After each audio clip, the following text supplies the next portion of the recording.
네, 오늘 3부는 더불어민주당의 김우영 정무조정실장과 함께합니다. 어서 오세요. 예, 안녕하십니까. 정무조정실장으로 컴백을 하신 거죠. 그 전에도 한번 하시지 않았었습니까? 네, 작년에 총선에서 당선되자마자 6개월간 하고 8개월간 쉬었다가 다시 왔습니다. 우리 이 청취자들의 이해를 돕기 위해서 정무조정실의 기능과 역할을 좀 말씀을 좀 어떤 기능을 하는 그 파트라고 이해를 하면 되는 걸까요? 딱히 무슨 주어진 업무가 있는 것도 아니고 네, 전방위적으로 다양한 소통을 통해서 뭐 당 대표가 추구하는 어떤 목표, 방향 그런 걸 좀 더 효능감 있게 만들어내는 일. 그러면 대통령실에 비교한다면 정무수석실 기능 이렇게 이해를 하면 되는 걸까요? 네, 그렇게 봐도 되겠습니다. 그죠. 네. 그러니까 뭔가 좀 현안을 좀 정무적으로 조정을 할 때 어떤 정무조정실의 이제 기능이 이제 그 발휘가 된다 이렇게 이해를 하면 되는 거잖아요. 그러면 지금 여러 가지 현안 중에서 정무적으로 그러니까 가장 집중해서 지금 해결해야 지금 되는 걸로 지금 설정하고 있는 과제가 어떤 겁니까? 집권 초기에 6개월 동안에 거의 승부가 결정난다고 보고 그걸 이뤄낼 수 있는 조직된 팀으로서의 대통령실, 내각, 그다음에 민주당, 그 삼각체제를 안정화시키는 거. 물론 꿈은 거대하지만 작은 미랄이라도 뭐 역할을 할 수 있다면 해야죠. 그러면 지금 일단 정부로 가서 지금 이제 정무적으로 이제 가장 먼저 풀어야 되는 현안 가운데 하나가 이게 아닌가 싶은 생각이 드는데 송미령 그 농식품부 장관 유임 문제를 놓고 논란이 지금 계속되고 있지 않습니까? 어떻게 풀어야 된다고 생각하십니까? 좀 유감스러운 부분이 있죠, 분명히. 특히 200만 농민들 또 남태령에 트랙터 몰고 온 사람들의 그 아픈 심정 그런 것에 사실은 전임 장관이었지만 뭐 농망법 운운하면서 큰 상처를 줬죠. 이거는 본인 당사자가 그 충분히 그 해명하고 또 사과하고 또 앞으로 농민 그 자체의 끝없는 충실성으로 그걸 보답해야 되지 않을까. 그리고 왜 전임 정권이 임명한 장관 한 명을 유임시켰는가. 그거는 국민 전체를 대표하는 대통령이 되겠다. 국민 전체에는 윤석열을 지지하는 그 사람들도 있지 않습니까? 네.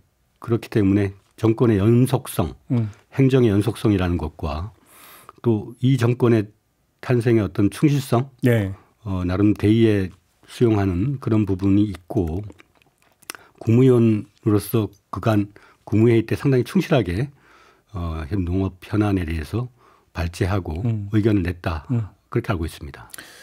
그러니까 이제 지금 보도도 이제 그런 식으로 나오는데 그러면 그러니까 이재명 대통령과 계속 함께 해오셨잖아요. 누구보다도 이제 이재명 대통령을 잘 아시는 분 가운데 한 분이신데 지금 뭐 예를 들어서 이제 국무회의 과정에서 송미령 장관이 준비해 온 거나 능력이나 이런 것을 높이 샀다는 보도는 저도 접했어요. 근데 이렇게도 한번 돌려서 질문할 수 있거든요. 알겠는데 그래도 송미령 밖에 없는 것이냐는 또 다른 차원의 질문일 수가 있잖아요. 그렇지 않습니까? 그러면 그런 거 말고 이재명 대통령이 그럼에도 불구하고 송미령 장관을 유임을 시킬 수밖에 없었던 다른 이유가 있는 것이냐 이게 궁금한데요.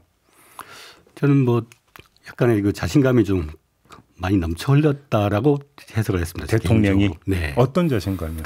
그러니까 국민 전체의 내각이라고 하는 본인의 구상 또 물론 전임 정권에 임명됐고 그런 결함이 있긴 하지만 충분히 설득할 수 있다. 국민들을. 네. 그럼 혹시 이렇게 접근했었던 걸까요? 자, 국민 통합적 차원에서 윤석열 정부에서 임명된 장관이라 하더라도 한 명 정도는 유임을 시키겠다는 큰 방향을 미리 설정해 놓고 그래서 이제 그 윤석열 정부 때 국무위원들과 국무회의 여러 번 했는데 찾아보니 송미령 장관밖에 없더라. 혹시 이렇게 정리를 해야 되는 겁니까? 아마 생각의 이렇게 흐름이 상당히 중요하시거든요. 네, 그렇죠. 그러니까 뭐 처음부터 어떤 구상을 정해놓는 것은 아니고 겪어보니까 또 상당히 그 국무위원들이 뭐 폐잔병 같은 그런 입장에서 대통령을 맞이했지 않습니까?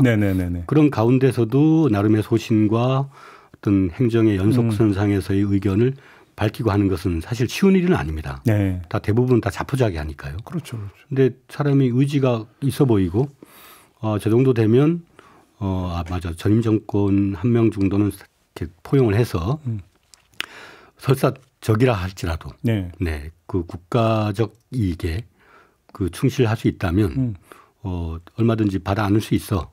그리고 새로운 어떤 변화의 기회를 주는 거죠. 아니 그러니까 국민 통합이라고 한다면 진영을 넘어서 유능한 인재는 쓰겠다라고 하는 차원으로 이해를 한다면 꼭 송미령 장관이 아니라 하더라도 보수 진영이었던 권오을 전 의원을 국가보훈부 장관으로 발탁을 하지 않았습니까? 네네. 그걸로도 되는 거 아닙니까 사실? 네네. 그렇게 볼 수 있는 거 아닌가요? 네, 뭐 저도 한편에서는 아쉬움이 있습니다. 예. 그러나 일단은 그 송미령 장관이 농망법이라고 했던 걸 희망법으로 바꾸겠다. 한번 기회를 줘봐라. 라고 하고 있기 때문에 좀 지켜볼 필요가 있지 않을까 아무튼 싶습니다. 그러면 양곡관리법은 처리한다로 이해를 해도 되는 걸까요? 예, 뭐 그거는 우리 정부의 공약이고 농민들의 희망사항이기 때문에 네, 전화위복이 될 거라고 봅니다. 예. 알겠습니다. 또 정부 부분에서 이제 조금 전에 이제 2부에서도 이제 여야 청문특위 위원들하고 인터뷰를 가졌는데 김민석 총리 후보자 이제 인사청문회 일정 일단 공식적으로 끝났고 이제 인준이 좀 남아 있는 건데. 국회에서의 인준은 사실은 어찌 본다면 의석 분포로 보면 전혀 뭐 예상하고 말 이유도 없다고 보는데 이제 국민적 어떤 동의와 공감과 지지 여부는 어떻게 판단을 하십니까? 저도 이틀간 지켜봤는데, 뭐 한덕수하고 뭐 굳이 꼭 비교를 해야 되느냐 이런 질문도 있을 수 있습니다만, 우리 또 한덕수의 그 재산 문제라든가 그런 게. 김민석 후보자에 비해서 거의 40배 많은 사람이었거든요. 아, 40배 됩니까? 그런데 통과시켜줬죠. 정권은 국민들이 탄생시킨 거 아닙니까? 네. 그럼 그 정권을 운영하기 위한 가장 핵심적인 사항이 총리에 대한 임명이기 때문에 그거는 당연히 뭐 아주 중대 사안이 아닌 이상은 해주는 것이 국민에 대한 도리다. 그렇게 봤죠. 그렇게. 김민석 후보자의 경우는 사실은 빈자에 해당될 정도로 제가 국회의원 중에서도 재산이 좀 적은 편이거든요. 저보다 절반밖에 안 됩니다. 그러니까 그렇게 빈자에 해당하는 사람을 수십 배, 30배, 40배가 되는 자산을 가진 사람이 검증의 칼날을 들이댄다는 것 자체가 대단한 역설이거든요. 네. 그리고 뭐 출판기념회나 경조사 또 뭐 처가에서 돈을 지원받은 것 이런 것들을 일정하게는 좀 소명을 했거든요. 네. 그런데 그걸 가지고 뭐 더 얼마나 증명하라는 얘기인지. 알겠습니다. 당내 현안에서 정무적으로 조정해야 되는 가장 큰 숙제는 대표 경선인 것 같습니다. 언론의 표현을 그러니까 빌면 친명 인사 2명이 경쟁을 했기 때문에 경쟁 구도가 형성이 됐기 때문에 이걸 어떻게 관리를 할 것이냐가 대단히 중요한 지금 정무적 과제로 떠오른 것 같은데 이제 수위 조절이라고 할까요? 열기 조절이라고 할까요? 이게 지금 상당히 중요한 부분 아니겠습니까? 잘 될 거라고 자신하십니까? 집권 초기에 여당인 더불어민주당의 지도부를 재구성하는 문제는 정권의 앞으로의 함날에 엄청난 중요한 과제이지 않습니까? 네네네. 그래서 물론 뭐 이런저런 자범도 있고 뭐 비난 공세도 있고 하지만 그 당원들의 집단적인 지성이 이걸 아주 극단적인 과일로 가게 하지는 않을 것이다. 그리고 긍정적인 어떤 자라기 경쟁, 서로가 우리 정부를 어떻게 뒷받침할 것인가에 대한 아주 그 치열한 정책적 경쟁으로 갈 수 있을 것이라고 봅니다. 또 두 사람이 그렇게 말씀을 하고 있고요. 그런데 그 두 의원 간의 정책적 대비점, 차이점이 확연하게 드러납니까? 두 사람은 그간 내란 진압 과정에서는 뭐 찰떡궁합이라고 표현할 정도로 상당히 잘 맞았죠. 그런데 이제 두 사람이 말하고 있는 지금의 내용을 보면 조금은 좀 스타일의 차이가 있죠. 아, 스타일? 네. 스타일. 이제 그게 예를 들어서 플레인 코치와 골게터냐, 인파이터와 아웃복서냐 혹시 이런 말씀이십니까? 뭐 그들이 그렇게 서로들 규정을 하던데. 저희 인터뷰에서 다 그렇게 얘기했어요. 일단은 정청래 후보 같은 경우는 상당히 그 개성이 강하죠. 네, 어떤 말씀인지 알아요. 개성이 강하고 또 예를 들면 여당은 전반적으로 안정 기조로 이제 흘러가는데 그 안정이 어떻게 보면 약간 무기력이라든가 그 아주 손쉬운 타협으로 흘러갈 가능성이 있습니다. 그럴 때 좀 파열음을 내기도 하고 네, 이슈를 본인 주도로 적극적으로 끌고 가서 네. 네, 어떤 쟁점을 네. 다시 부각시키기도 하고 그런 측면에서 약간 변칙적이죠. 네. 그래서 어떤 사람은 그걸 불안으로 보지만 또 다른 사람의 측면에서는 여당이 지나치게 안전관리로 갔을 때 갖는 부담을 좀 더 적극적인 공세나 이런 걸로 전환시킬 수 있는 그런 카드라고 볼 수가 있겠고. 사실 정무조정실의 기능이 대표 보좌 기능이잖아요. 네. 그러면 자 정무조정실장으로서 지금 이제 막 출범한 정부를 뒷받침해야 되는 집권 여당의 대표로서 사실은 이러한 역할을 좀 주목을 했으면 좋겠고 이게 정말 기묘하다 이런 게 있을 거 아니겠습니까? 그게 뭘까요? 결국은 이제 대통령을 어떻게 잘 안정적으로 뒷받침하느냐. 예, 소위 말해서 2인자 리더십으로 어떤 거 설정할 거냐. 2인자 리더십을 좀 풀어서 설명해 주면 그 2인자 리더십은 어떤 그 사실 제일 어려운 거 아닙니까? 제일 어렵죠. 네. 그러니까 우리 그 대통령이 일하는 대통령이에요. 상당히 꼼꼼하고 문제 해결에 아주 집중하고 그렇기 때문에 거기에 대한 그 혼연일체의 정서적 공감이 상당히 중요합니다. 두 사람은 다 지난 3년 동안에 그 공감 속에서 함께 해왔던 파트너 중에 한 명이고 다만 이제 그 개성의 측면에서 조금 차이가 있고 또 박찬대 그 원내대표의 경우는 사실 역대 원내대표 중에 가장 어려운 시간을 성공리에 돌파해온 그런 실적이 있지 않습니까? 그리고 제가 보건대 부드러운 그 외모와 언어를 갖고는 있지만 나비처럼 날아서 벌처럼 쏘는 스타일이죠. 네. 그래서 저는 유권자 우리 권리당원들의 입장에서는 고르는 재미. 고르는 재미. 네. 고르는 재미를 가질 수 있다. 누가 선악이냐 누가 옳고 그르냐의 문제가 아니라 각자가 한 달 동안에 우리 정부를 또 민주당을 어떻게 운영하겠다라는 걸 놓고 치열하게 경쟁하는 걸 보면서 뭐 좋은 선수 두 사람 중에 누구를 투입할 거냐 그런 감독자의 입장에 설 수가 있다라고 봅니다. 자, 만약에 김민석 총리 후보자가 그 임명 동의가 돼서 이제 총리 임명장을 받는다고 가정을 하고 그러면 이제 고위 당정대 회의 이런 것도 계속 열리지 않겠습니까? 여기서 이제 대통령과 당대표의 관계도 있지만 총리와 대표의 관계도 있을 거예요. 근데 왜 제가 이 질문을 드리면 김민석 만약에 이제 후보자 꼬리표를 떼고 총리가 된다면 김민석 총리도 정무적으로 되게 밝은 분 아닙니까? 그렇죠. 그런 상태에서 총리와 당대표가 어떤 관계를 설정하는가도 되게 관전 포인트인 것 같은데 잘 풀어갈 거라고 보십니까? 제가 이렇게 관찰해 보면 보이지 않는 아주 치열한 그 뭐랄까요? 좀 있죠. 그 정치인 간에는 특유의 경쟁심 그런 게 건전한 어떤 발전의 동력이기도 합니다. 제가 민주당의 이재명 대표를 축으로 김민석, 정청래, 박찬대 이 삼각 체제를 자세히 이렇게 들여다볼 시간들이 있었는데요. 상당히 겉으로는 상호간에 유연하고 또 포용적인 측면도 있지만 또 수면 아래에서는 대단히 또 미래를 놓고 또 경쟁하는 이른바 이제 선의의 경쟁 관계. 그렇습니다.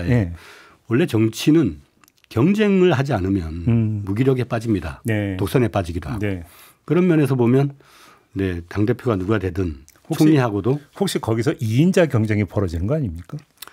그 맨날 뭐 박정희 때라든가 그럴 때 2인자하고는 다르죠. 물론 그렇죠. 뭐냐면 정책적인 효능성 그런 측면에서 서로 치열한 경쟁이 필요하다. 서로 일 잘하려고 하는 경쟁은 좋은 경쟁이다. 그렇습니다. 그런 의미에서 2인자 경쟁은 얼마든지 좋다. 아무튼 그래서 2인자 경쟁은 벌어질 거다 이런 말씀이세요. 그렇게 봅니다. 알겠습니다. 시간이 많이 흘렀는데 자, 새 정부는 사실은 시간이 금이잖아요. 결국 이제 초기에 얼마만큼 개혁 드라이브를 거느냐가 되게 중요한 문제 아니겠습니까? 그런데 그럼 제가 예를 하나 들어서 이제 그 질문을 드리면 국정기획위원회가 가동이 되고 있는데 검찰 지금 두 번째 퇴짜를 맞았습니다. 이건 검찰은 고의적으로 그런 식으로 보고를 해서 퇴짜를 일부러 막고 있는 거라고 혹시 그 파악을 해야 되는 겁니까? 어떻게 보십니까? 검찰이 뭐 그럴 정도의 고도의 뭐 어떤 기획을 할 수 있는 그런 형편이 아니지 않습니까? 그래요? 그냥 뭐 관습대로 그냥 우리는 수사권을 그러니까 우리 손으로 넘겨주지는 못하겠다. 그래서 그건 우리가 스스로 보고 못하겠다. 이런 차원 아닙니까? 개혁의 대상이 개혁을 말한다는 것 자체가 사실은 좀 어느 도단이 아닌가. 뭐 시끄럽게 떠들 일은 아니지만 그간에 정치 검찰화되고 또 무소불위의 검찰이 우리 사회를 얼마나 후퇴시켰는가. 그걸 모든 국민들이 다 보고 있기 때문에 그걸 이제 입법화해서 조속히 검찰을 국가 권력의 정상화로 만들어 나가야 하겠죠. 그런 의미에서 중요한 게 법무부 장관 아닙니까? 네. 법무부 장관 지금 그 인사발표는 아직은 없거든요. 그만큼 숙고를 하고 있는 겁니까? 어떻게 이해를 해야 되는 겁니까? 그렇습니다. 이제 민정수석, 그죠. 법무부 장관, 또 앞으로 이제 검찰총장 심우정 그 사람이 지금 뭐 그 자리에 앉아 있지만 그 국민에 대한 기본 도리를 한다면 자기 처신을 제대로 해야 되겠죠. 알겠습니다. 한 1분 정도 남았는데 이제 정무조정실장이 아니라 국회 과방위위원께 질문을 좀 드리겠습니다. 이진숙 방통위원장이 국무회의에서 자신 임기 보장해달라. 그래서 독임제 얘기까지 했다는 보도가 있습니다. 어떻게 평가하십니까? 그 뭐 물가의 애가 물가에서 설치는 격이다. 자기 스스로 물에 빠져 휩쓸려 내려갈 것 같습니다. 그렇게 보십니까? 네. 저는 이진숙은 또 방송 장악의 도구였고 그 윤석열의 어떤 지시에 따라서 MBC를 그 장악하려고 했던 사람이라고 확신하고 있거든요. 그 사람에게는 뭐 내란 예비 업무가 됐든 어떤 식이 됐든 수사의 칼날이 기다리고 있을 거라고 봅니다. 내란과 관련한 수사 대상이기도 하다고 보시는 겁니까? 전 내란 예비 업무였다고 봅니다. 그 김태규, 이진숙 그 두 사람은 특히 이제 김태규 같은 경우는 사표를 냈지만 이진숙은 작년 7월 30일 그 방송 그 관련 이사들을 선임하는 과정에서 방송의 독립을 지켜야 할 그 책무를 어기고 용산의 지시에 따라서 어떤 행위를 했다라고 확신하고 있습니다. 그래요. 오히려 수사받아야 될 사람이다. 그렇습니다. 알겠습니다. 자, 오늘 말씀 여기까지 드려야 될 것 같습니다. 고맙습니다, 의원님. 감사합니다. 네, 김우영 의원과 함께했습니다.